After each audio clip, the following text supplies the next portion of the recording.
will. Move that the items on the meeting agenda constitute essential business of this task force.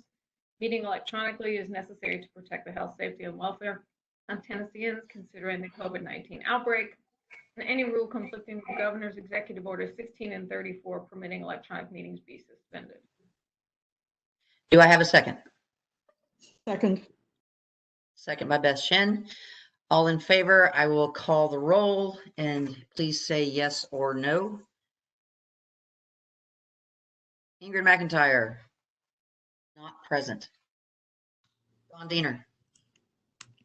Yes. Beth Shen. Yes. Elena Boyer. Yes. Freddie O'Connell. Present and aye. Right. Wendell Seagroves. Yes. Mark Overlock, not present. Charlie Strobel, not present at the moment. And I vote yes. All right, motion carries. We shall proceed. First, I want to say, you guys, this has been a monumental task that we've taken on in a very short time. And I am very appreciative of all your work, all your commitments to being part of this. I think we've done a good job, and I look forward to continuing what we do. It's been a good process, and we'll keep it going. So with that said, I would like to hopefully make this meeting very, succinct, and we've heard a lot of our concerns. We've heard from a lot of different people. We've crafted some information. Dawn, your observations from the fairgrounds were phenomenal. Thank you.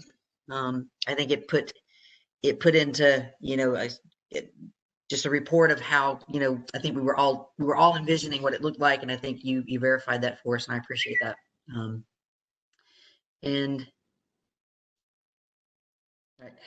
Ingrid's going to jump on in a few minutes, by the way. Okay. So I want to start this by talking a little bit about Dawn's observations. If anyone had any other questions, if you hadn't had a chance to read her observations, I'd like for her to just give us a little verbal update. Hey, Charlie, about what she saw there in particular, and if anything stuck out to you, Dawn, that you didn't put down in your report. Could you please just let us hear from you about that? Yeah, sure. I think there's just a few things I would emphasize. One is that I certainly got the impression that everybody working there and who is part of trying to who's part of this is truly doing the best they can with the situation that they have, right? And so I think I walked away thinking this is not the best situation for them to have, but they're doing the best that they can. Marcel was fabulous. Was so impressed with the things that he's doing to try to move folks from there into housing. So just really, really appreciative of the people who've been on the ground from day one, trying to make the best of the situation. I think the other thing that was most telling for me was his description of how the numbers dropped substantially at the shelter when stimulus checks came. And I think that tells us, what that said to me was, even when people have very limited resources and they have a roof over their head and they've got this one-time pot of money, the thing they most prioritized with that money was different shelter. And so I felt like, that was telling us that we really needed, if we could, provide them non-congregate sheltering. I think the third thing was just how difficult it was. The people who were sick, laying on a cot inside of what was essentially, a curtained 8x8 space with a metal folding chair next to them, and that's it. I cannot imagine being sick and having to go through COVID-19 in that space. I just couldn't. So those were the things that stuck with me the most. Thank you. Appreciate that. Anyone have any specific questions for Dawn around her trip to the fairgrounds? I had a reaction, not just the sick side, but to the well side. The language of corrals, these metal fences that look like bicycle racks, trying to fence in our fellow human beings, our neighbors. I mean, the language of corrals is the language of horses, not of people. And I found that shocking. Okay. I agree, Beth. I think of all of it, I think, Dawn, you're absolutely right in your observation that people are doing the best they can of a situation that, who could have thought. I'm incredibly impressed with Metro Social Services and what they've been able to do in the time and the space with the limited staffing that they've had, and with OEM. I was very appreciative of Chief Servos the other day, and I get it. It is not the best situation, and I think that we can do better. But I think with what we have and what has happened, I think they've done the best that they can. Clearly, there have been mistakes that have been made, and one of those mistakes I think is, one of the mistakes I think is made is the use of the corrals for people instead of something a little more humane and dignified. And that is one of my biggest issues. Yeah, Wendell, I was going to come to you next. So go ahead. Okay, yeah. Unlike Dawn, who has not experienced living like that, I have in the past. So, and I think considering the situation the way it is with the virus and everything, they are doing an excellent job. The corrals, I agree with you and all, but what else can they do? It's 100 times better than Mission. They're being treated well. They have all kinds of activities. Being only given 3 hours a day to go out on the unsick side, all right, that's hard, but they're doing the best they can in the situation we got. So I was impressed with what they're doing, the fact that they're trying to get people in the houses, and they have got people in the housing. And the corrals, it isn't an ideal situation for what they got to work with. They are doing an outstanding job. Thank you, Wendell, and that actually means a lot coming from you. Hello. I think my biggest concern is the when you put people in. Yeah, I have an issue with that, but you're right. Under the circumstances, I don't know what else they could have done. It's So not really pens. They're not really pens. They've got the women separated and the men separated. They're living pretty comfortable. They got all their needs met. It isn't ideal, and I can't argue with that. But considering what can they do? it could be worse. Absolutely, it could be worse. And again, I appreciate that. Again, I still have an issue with that kind of setup, and I think that we could have done better had there been more input from folks who knew more about it, including you. So yeah. If they had a facility that was better equipped, yes. For the facility they got, I don't see anything else they can do. Okay. Thank you. I appreciate that. All right, Hello. So yes, who said hello? Hello. Charlie. It's Charlie. Hey, Go ahead, Charlie. I cannot get in. I need to get in. Can you hear us, Charlie? Hear me? We can hear you. Oh, okay. Okay, we can hear you. Sorry. That's okay. Trouble. You're in, Charlie. Okay. Can we go to can we go to the letter? Yeah, in just a minute. Yes. Freddie, you wanted to say something? Yeah.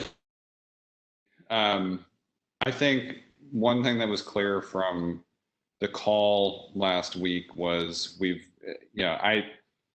I got invited out there actually a couple of weeks ago by Chief Servais and the mayor's office, and I did not prioritize going out there because I just didn't think it was going to be particularly helpful without some direct engagement with the Homelessness Planning Council. But I'm really glad Dawn went, especially considering the timing.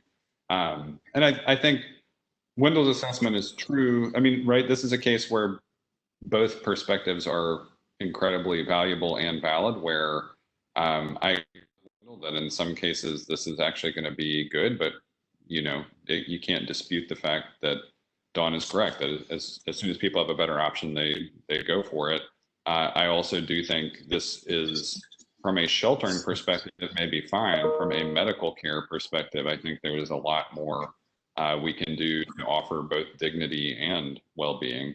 I was concerned from the call in particular, to kind of go even maybe a little bit further than Beth, that we maybe need some training, right? I mean, Chief Servais is clearly working hard, doing a thing that he was clearly instructed to do.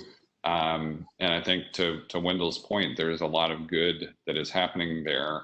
And the operational side of things seems to be at least working well. Like, it doesn't seem to be a dysfunctional environment in some fundamental ways operationally, but there are some serious language problems that eventually become human problems. And I don't know, I think one of the things that maybe, if we don't have it on the list, and I'm not sure I saw it called out specifically, but I think some sort of training to ensure that, you know, I know we've got social workers and frontline health people with experience in populations of homelessness, but you know, when you're using sort of military metaphors and animal related metaphors and thinking of them, which we heard a lot of, you know, we've got to be able to do better than that in terms of an approach that's dignity first.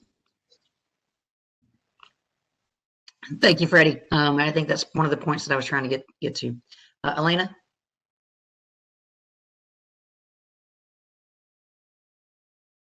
Sorry. Okay.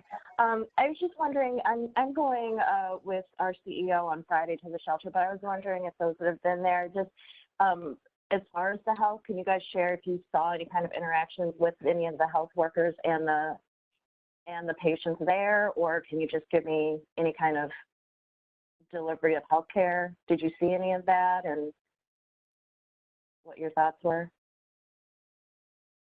So there were, on the well side, there was a room towards the back of the large building, really small room that had what looked to be like a medical worker in there. And there were signs posted all over there about prescriptions and people needing to call in their prescriptions. And so it was, but I didn't see anybody in there with the medical staff person who was there. So I didn't see anybody receiving care.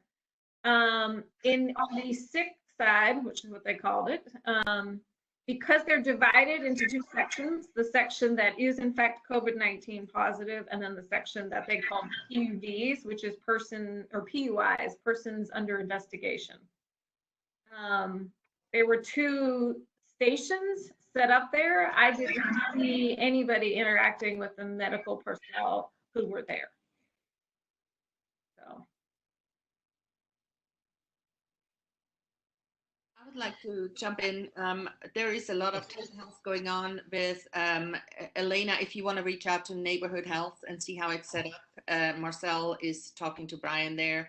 There's telehealth going on, and also Mental Health Co-op is dropping off and looking at that people get their medications, and there's a partnership there as well on that front.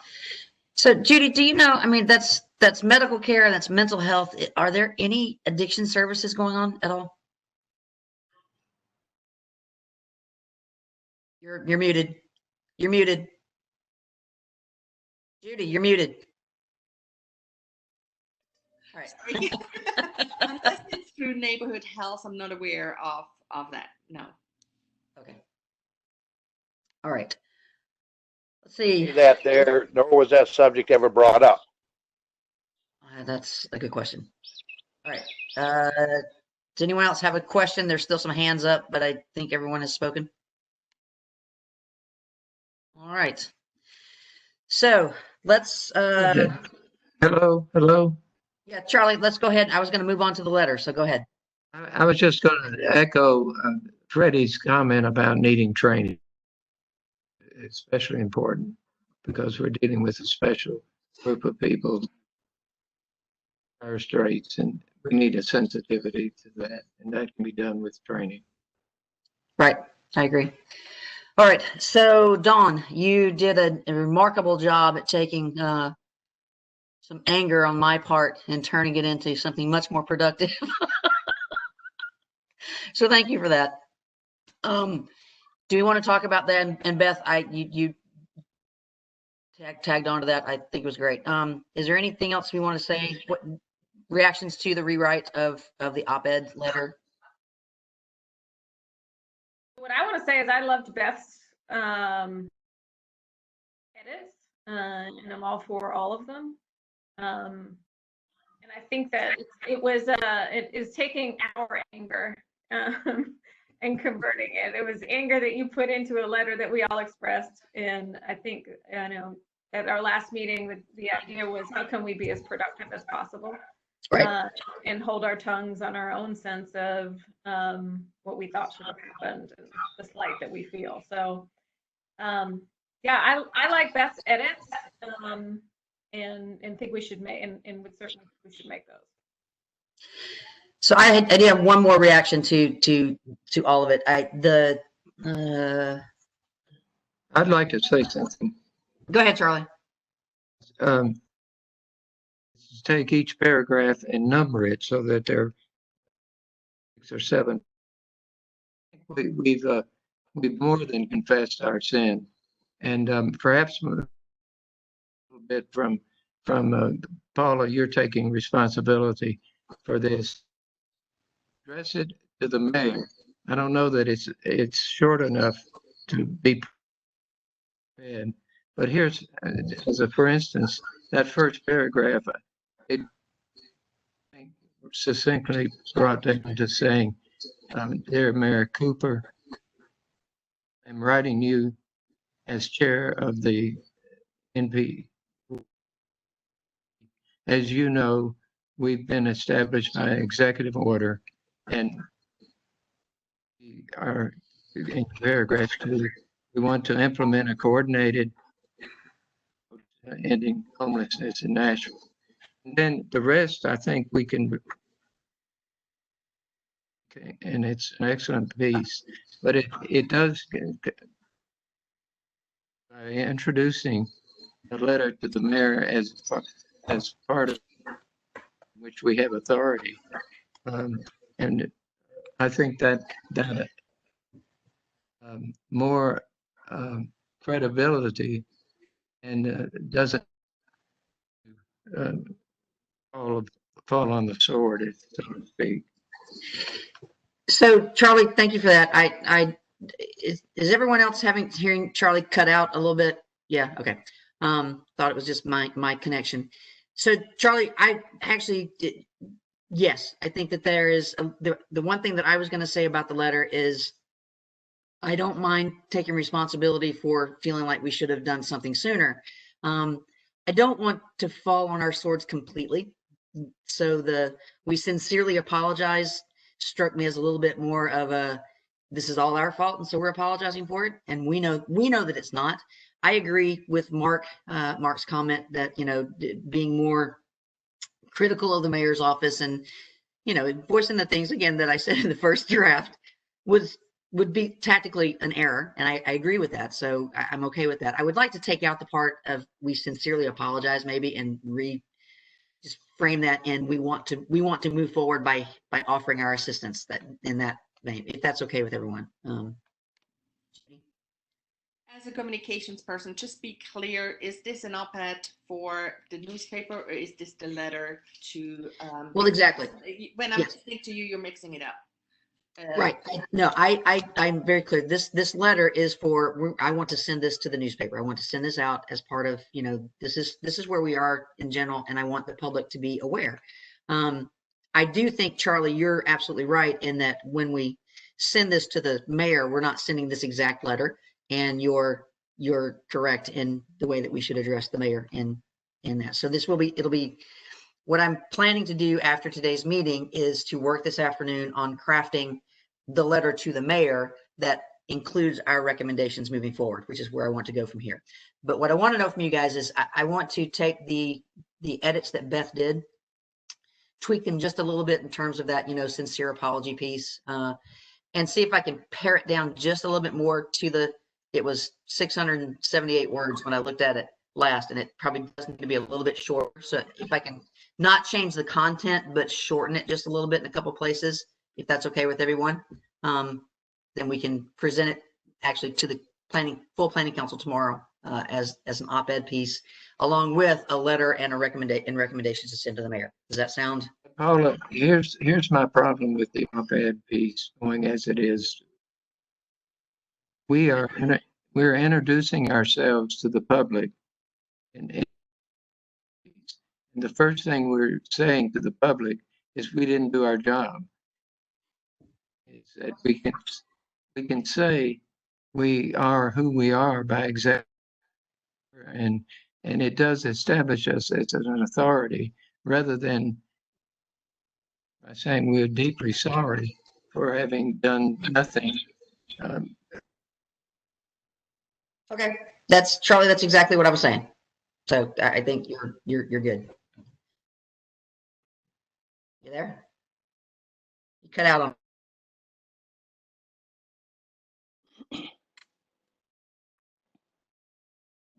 I just say I also with Charlie that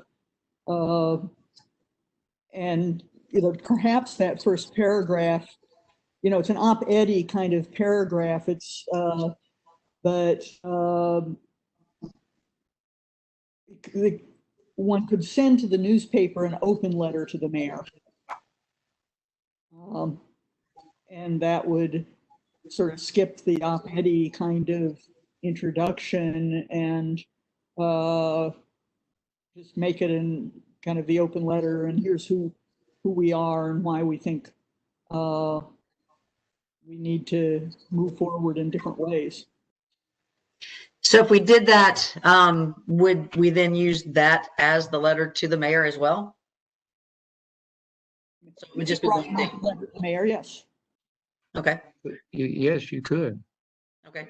Ingrid, welcome. Glad you made it. Again, I just introduction to the public is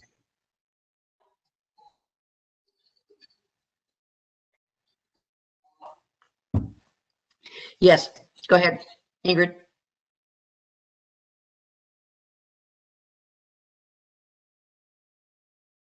I can't hear you. Yeah, I'm just turning off my mic so that maybe that helps. And I don't know if you can hear me or not. My experience is that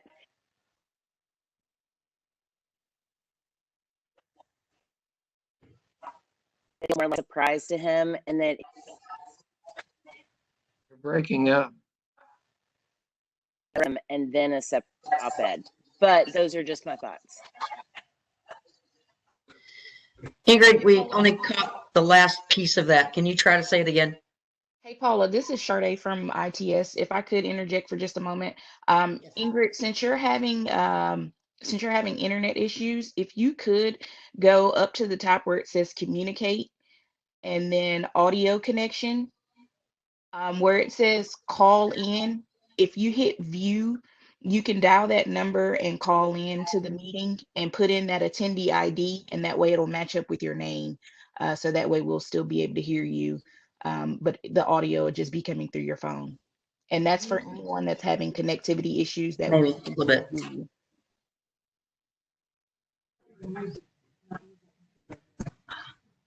Hold on 1 second, folks.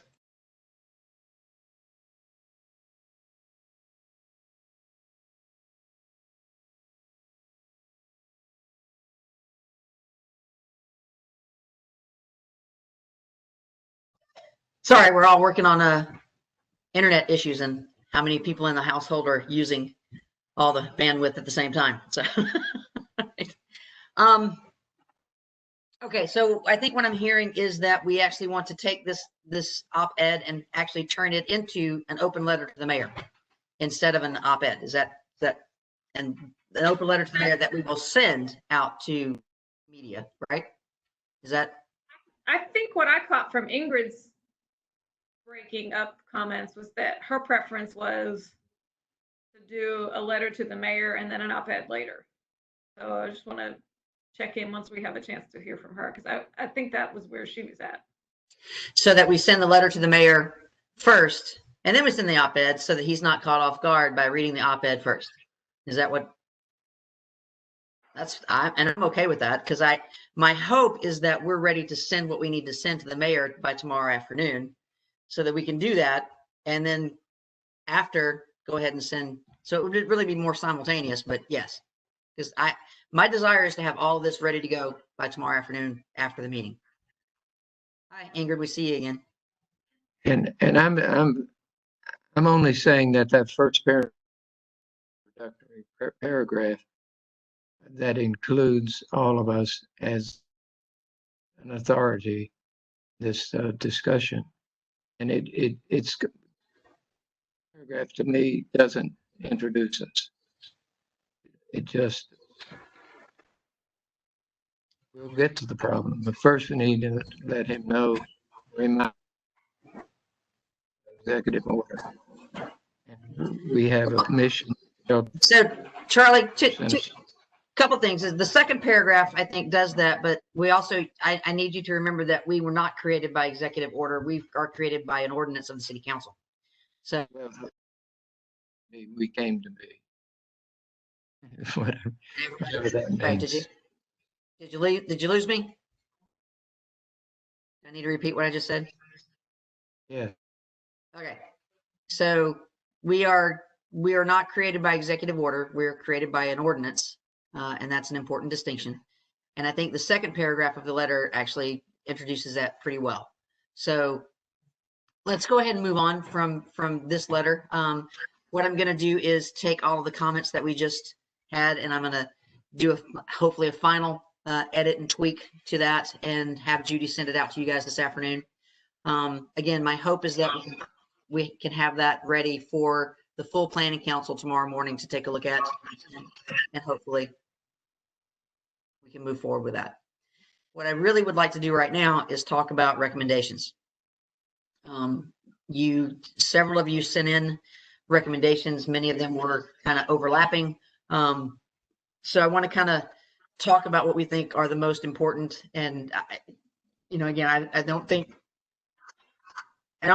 sending a huge, 3-page document of recommendations is what we want to do right now. We want to bullet point some stuff. And I will, with that said,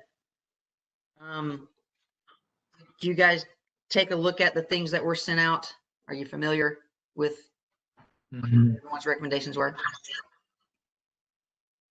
Yes, no? Nod some heads or no? Yes, okay. Okay. And after looking at Elena, just let me say, first of all, I know this is what you do, but you did a great job. And it was very broad. I loved your bullet points and then your sub points. It was all great. My fear at this point is that it's probably a little much and more than what we want to do at the moment. That's where we want to, I think, take and begin to flesh out things going forward. But initially, I think we need to keep it down to some more bullet point kinds of stuff without quite so much detail. But boy, your detail was great. I appreciate it very much. Does anyone want to start off with what they thought about these recommendations that we are looking at this point?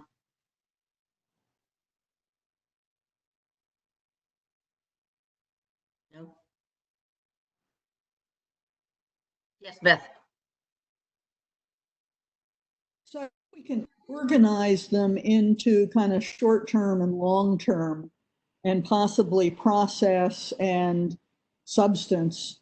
And so we can, it's plausible to have more than 2 or 3 recommendations if they're kind of sequenced.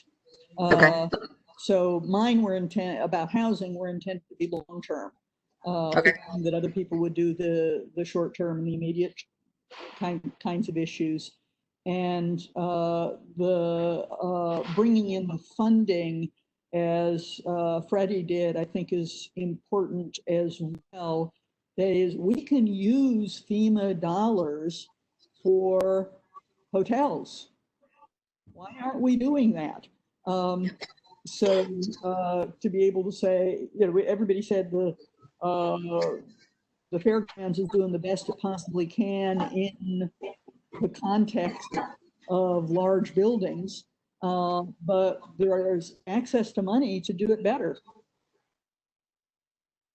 Right. I agree. Others? Input? One thing just that, can you hear me? Ooh, Yes. sorry. Yes, go ahead. That seemed like a shock to Jay and the rest of the team when we went and visited the other day was the fact that I mentioned housing as the answer instead of just shelters. He was like, oh, it's like it hadn't even crossed their minds that like permanent housing would be an appropriate answer to this. And how much money, I mean, I was like running off the amounts of money that they were spending on staffing and shelter and like all the different things and the hospital stays too. And his mind was blown. And I was like, okay, thanks. So I just think that it's something that we probably have to continue to push as the answer. Like, housing is the answer. Now, if you can't get your shit together and do that, here are the 12 other things that we can do. But like, I still think that that is not people's number one go-to, and we need to continue to make that people's number one go-to is permanent housing. So, it is very interesting, Ingrid, that you said that. So, and I would love to see what the actual numbers are on what are we spending on the shelter at the fairground between the shelter, between the logistics, between the staff, between all of it. How much money is the city spending on that? Divide that by the number of people who have been at the shelter, and how much is it per person? And if it's that much per person, how long would that have put them in housing, as opposed to just sheltering them at the fairgrounds? And it's that, let's meet this thing, let's do this right this minute and take care of this, and it's an emergency thing. And I'm not surprised that Jay was, not thinking that way, because he is emergency management. His life is all about the short-term intervention to a crisis, and it's boom, boom, boom, boom, boom. Let's do it like this. And so he's not thinking, what happens after this, because that's not his job. So the more I started thinking, even it was like, we're not going to be finished with this. I mean, COVID is still going to be around this winter, right? And so every outreach worker's nightmare is October, because that's when we start planning the winter emergency shelters again, and having to fight once again just for people to survive. So we can't even do our job starting in October because we have to start advocating so hard for shelter for the winter. I mean, honestly, it's what it feels like. So why not start working on investing in housing at this point when we know, well, and again, it's not just like how much this is a one-time cost that it's costing right now. You could invest the one-time cost into housing that will last, right? Forever, not forever, but 50 years, whatever. Right. Well, and again, so that's, again, I think that's just part of the trying to wrap our heads around everything that's happening. I just think we always need to make that the first answer is housing, always. Right, and I like that. That makes perfect sense to me. So, how do we want to organize? Beth, you're suggesting that we take kind of a short-term and long-term approach. I like that. I would agree, Ingrid, that the number one bullet point would be secure more permanent housing for people without homes. That is the number one goal. Although we do know that's more of a long-term goal. Though it shouldn't be. So. I like the way Dawn started with her recommendations, including a member of the Homeless Impact Division and the Planning Council, and a person directly with experience in all of Metro's ongoing response to COVID-19 in regards to homelessness. I think that is absolutely the first recommendation that we have. In order for us to be able to have more input into what's going on. So I like that as our first recommendation. Others and their feeling about that? I got some nodding of some heads going on. Yeah, I liked Elena's language. It's broader. And so I think for me, the question is how specific do we want to be in what we send? So I think Elena's first bullet point it basically says in more broader language the same thing. So I think for me, it's just a matter of how specific do we want to be and what our recommendations are. And I don't know what people's thoughts are on that. That's a good question. And again, I think we have to think about, what do we think is going to be the most effective in communicating what we think is important? Is it to be broad, as Elena has, crafted? And again, I love Elena. I love what you've done. Do we use that language, or do we be more direct and succinct, as is in Dawn's? And I tend to think that under the circumstances, it's important for us to be direct and succinct. I think that Elena's language, which is so fantastic, obviously, I love it. Like, it comes after we get somebody's attention, because right now it's clear that people need to have their attention captured. And Dawn, I think that that language comes in what you've said. And then once we're like, hey, okay, great, we have your attention, here's what needs to happen. I kind of feel the same way. I agree with that. What do we need?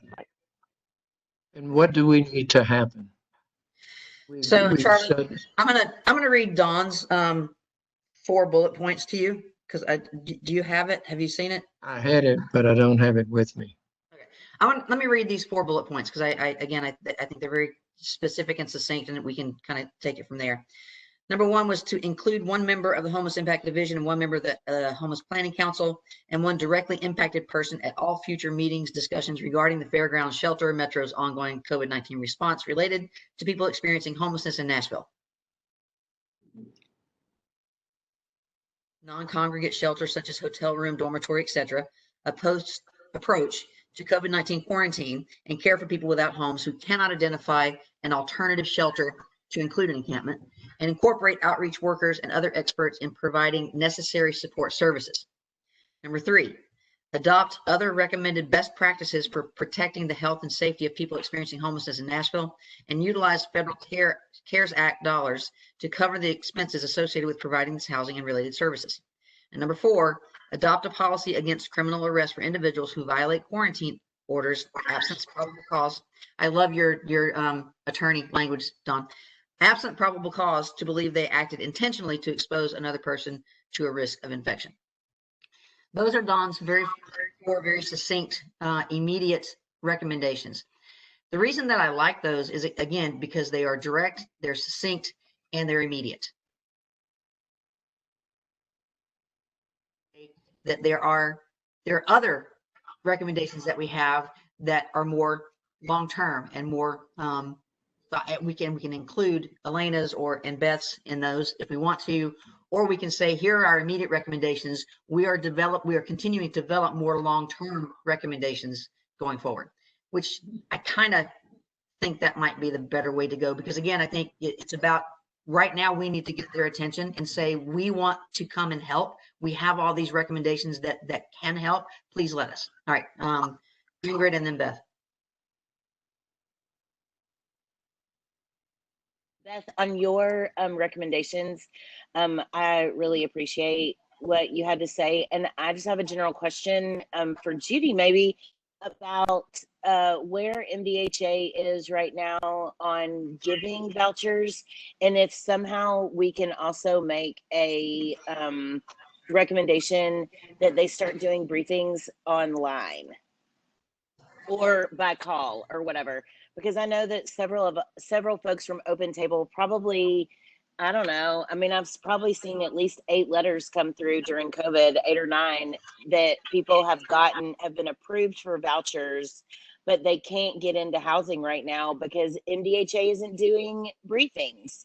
So it's like people have been approved and have vouchers, but they're still out there waiting in the wings to move into this housing because MDHA is stopped, whatever. I just wonder if we can help encourage them to like do these on the phone or online with an outreach worker. I just don't know where that is.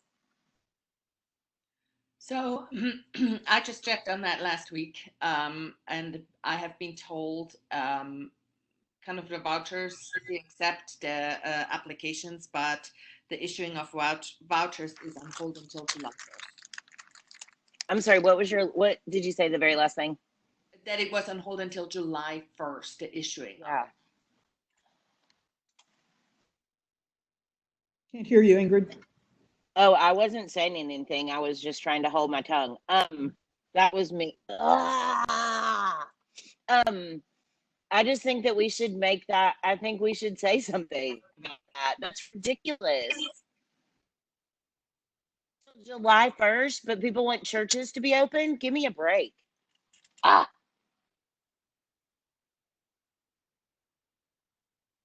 Okay. Point well taken. Beth, do you have something to say? Yeah, on the first recommendation, what Dawn says is have 3 people involved, one from Homeless Impact Committee Division, one from us, and one person directly impacted. What Elena had was us, ensure the legislatively mandated Homeless Planning Council is part of everything. And I'm wondering, and we include people with direct impact lived experience. We, as a planning council, don't include the Homeless Impact Division. And so I'm wondering what it is that we want in terms of involvement, and whether we can try to have an amalgam there. Do we want our body, or do we just want one representative from our body at all meetings? Well, I think it's a really good question.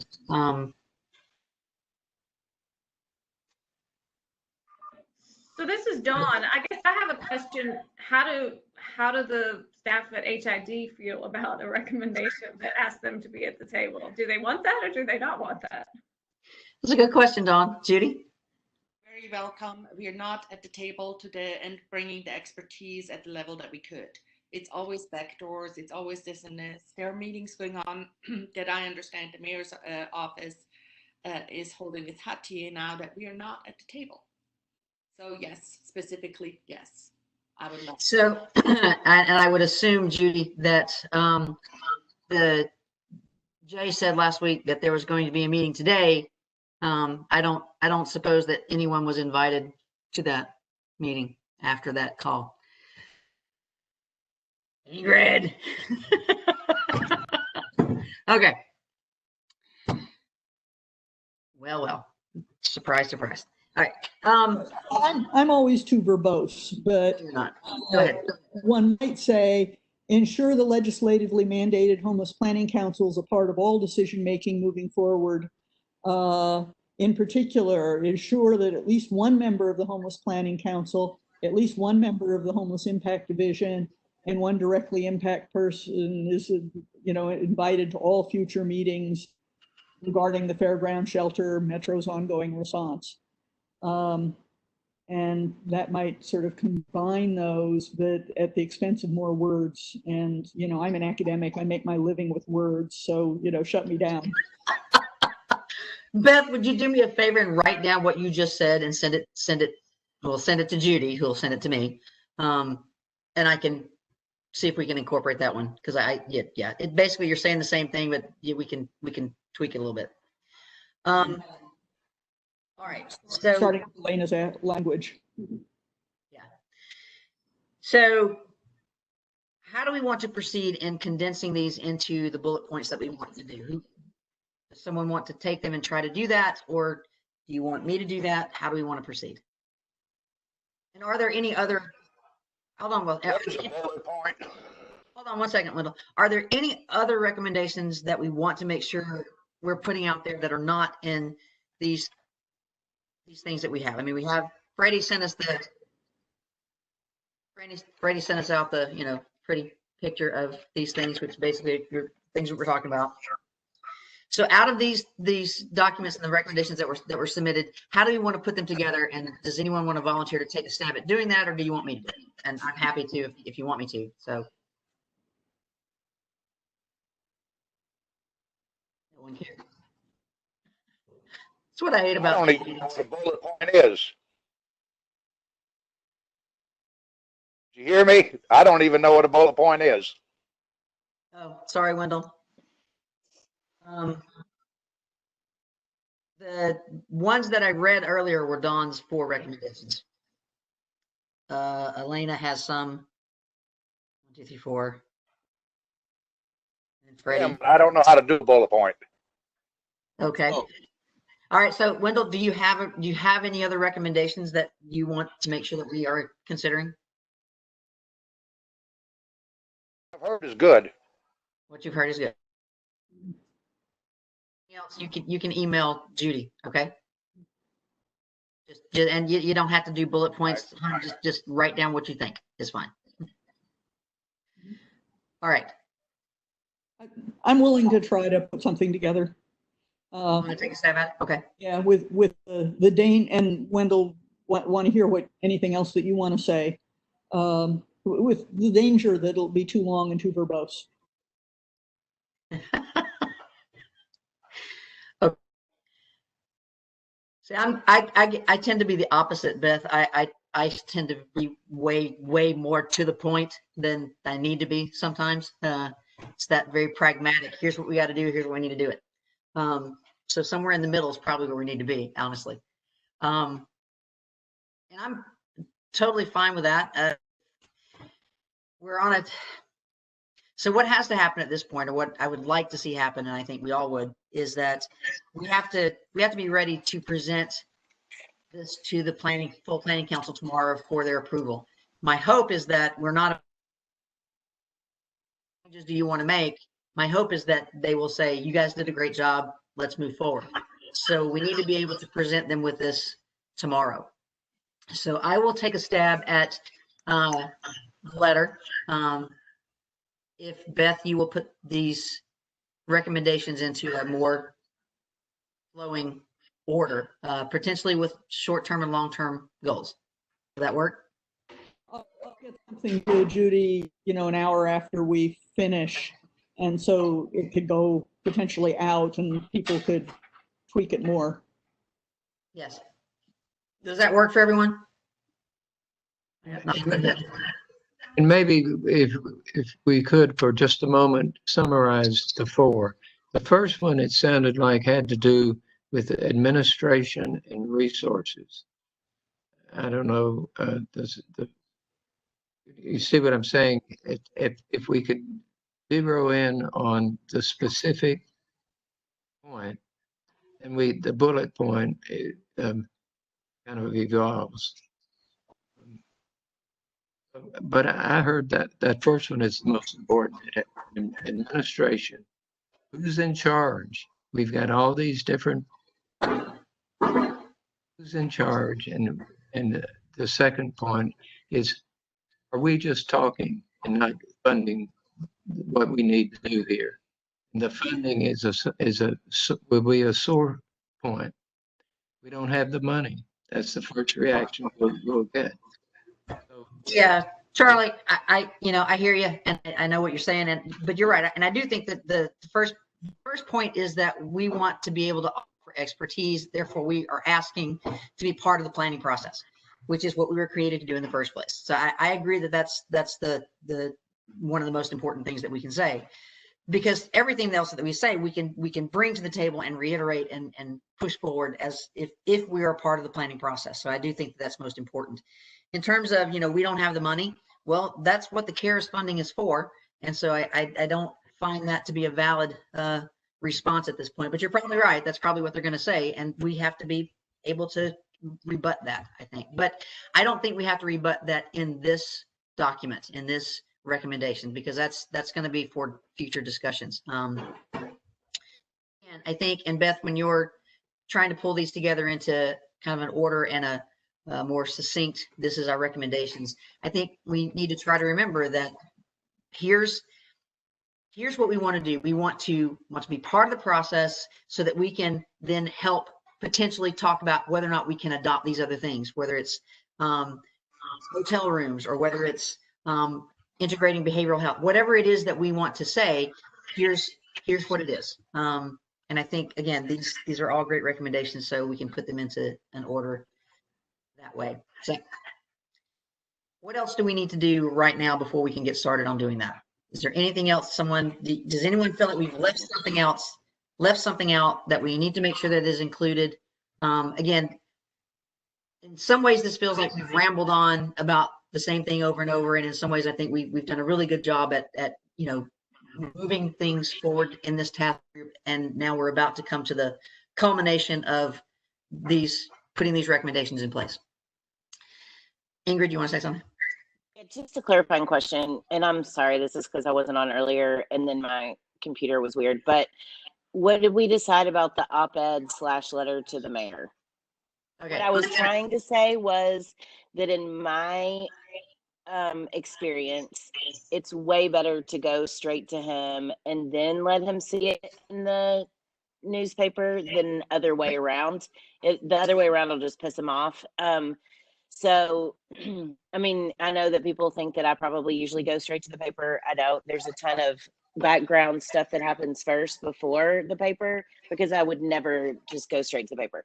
Anyway, those are just my thoughts on giving the administration at least a 12-hour or whatever we decide. We can give it a limit. We can say like, hey, we're going to give them 12 hours to respond to this or 24 hours to respond to this, and then we'll go ahead and send it out in the op-ed. I don't know what we want to decide, but I definitely think it's considerate to send the administration a letter first.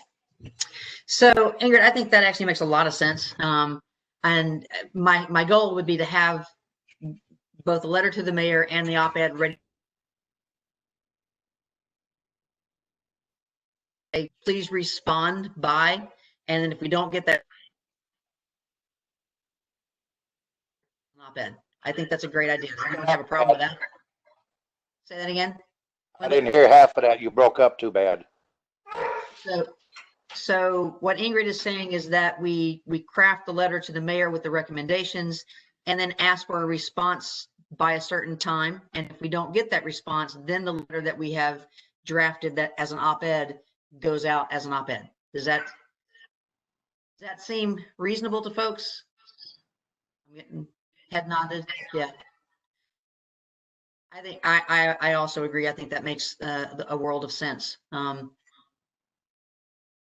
We'd be ready to go with something, but if we don't have to, then we don't have to, and that's not a bad thing, I think. So, all right. What else do we need to say right now before we adjourn and take up our individual pieces of this? Ingrid? You're muted, Ingrid, you're muted. Elena, your face looks worried. What's in your head? No, I'm agreeing with all of that. It was a distraction from an email that came across, but I agree with what we've said so far. I have our leadership meeting going on right now, and they're having a conversation. So. Okay. Okay, I was just making sure that you are on board because it's important. No, I'm on board. I like what I've heard so far. Sorry. Okay. So to make this official, well, never mind, because it's not really official yet. Trying to think of how to do this officially in the best way possible. I think we do actually need a motion to for the 2 members of the task force, Beth and myself, to take this information that we have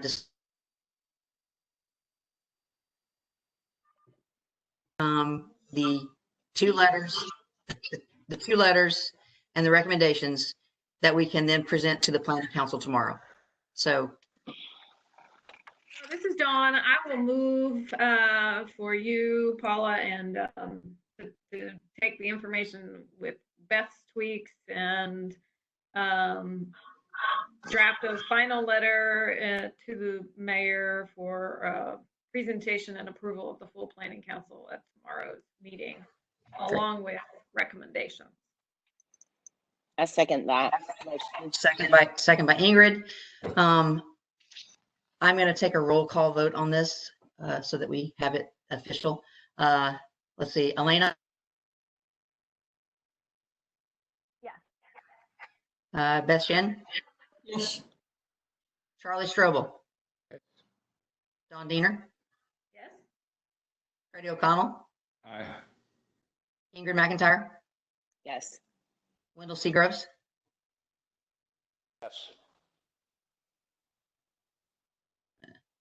Wendell, did you say yes? He did. Okay. Yes. All right. So the motion carries unanimously. Is there any other business that we need to conduct before we adjourn this task group for the moment? Nope. All right, then I will entertain a motion to adjourn. So moved. I second that. Motion to. So moved and seconded. All in favor? Aye. Aye. You guys have done an incredible job, and I am incredibly appreciative. So you will be seeing some emails back and forth later this afternoon. If you have any issue at all with anything that has been drafted, please make sure you get those back to Judy, so that by the end of the day today, we should have a package to submit to the full planning council tomorrow. Yeah, Paul, look at the kind of final package, right, for any final edits. Okay. Yes. Yes.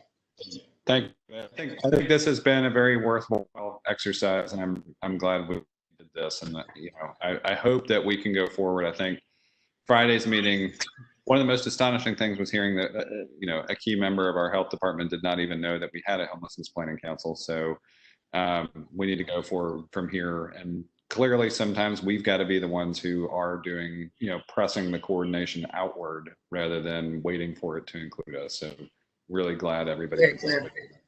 Yes, very clear. Thank you all very much. I will see you tomorrow morning. Bye. Great day, everyone. Bye-bye.